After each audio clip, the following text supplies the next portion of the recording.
Khartoum, Sudanese security forces shot dead 3 protesters on Thursday during the latest Massachusetts demonstrations demanding a transition to civilian rule after a coup, medics said.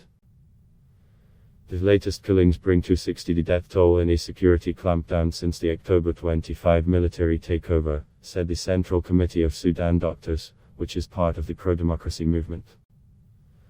One of the slain demonstrators took a live bullet to the head by the putschist forces as he took part in demonstrations in the capital's twin city of Omdurman, the doctor said. The second, who also has not been identified, was hit by a live bullet to the pelvis during the Omdurman protests, while the third was killed in North Khartoum due to live bullets to the chest, they added. The medics also counted more than 300 wounded, including by live rounds, rubber bullets, and other injuries due to the persistent firing of tear gas. Their deaths came a day after US Secretary of State Antony Blinken appealed on Twitter for Sudanese security forces to cease using lethal force against demonstrators.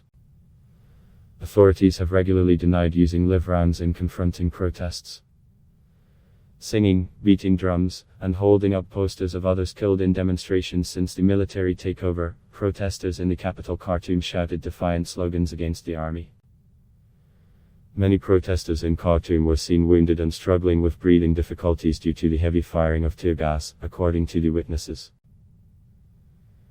Demonstrators remain undeterred by the risks, which on November 17 saw 15 protesters shot dead in the bloodiest day so far. "We will not stop until we get our country back," shouted one protester, Samar Al-Taib, 22. Other demonstrators set fire to tires to create burning barricades on the streets. Crowds were marching towards the presidential palace in Khartoum when security forces fired volleys of tear gas that formed thick and choking clouds, witnesses said. Protesters hurled back stones at security forces, they added. "Our marches will continue until we restore our revolution and our civilian government, even if martyrs fall among us," said Murtaba Hussein, a 23-year-old protester.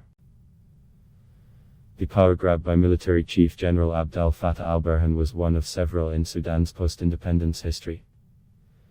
It dismantled a precarious power-sharing arrangement between the military and civilians established in the wake of the April 2019 ouster of longtime autocrat Omar al-Bashir.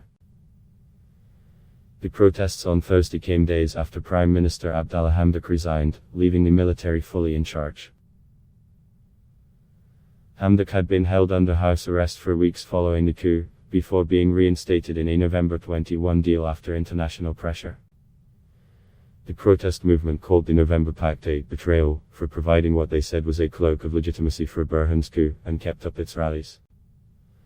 When Hamdok stepped down on Sunday, he said Sudan was at a dangerous crossroads threatening its very survival. Western nations say the solution is dialogue, a point made in a tweet Wednesday by Blinken, who urged an immediate, Sudanese-led, and internationally facilitated dialogue. Demonstrations on Thursday again took place in other cities as well as the capital, witnesses said. "The authority is that of the people," protesters chanted in Wad Madani, demanding soldiers go back to the barracks. In Atbara, protesters called on Burhan to hand over the country's keys and leave, witnesses said. Crowds in the central state of North Kordofan chanted, "No, no to military rule," while waving and draped in the national flag. Others took to the streets in Central and South Darfur states, according to witnesses.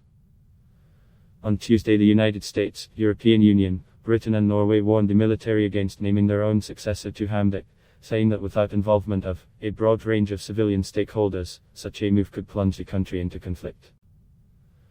On Thursday, state media quoted Burhan's media advisor Tara Buhaga as saying, in an apparent reference to the absence of a government, the void must be filled in the least possible time.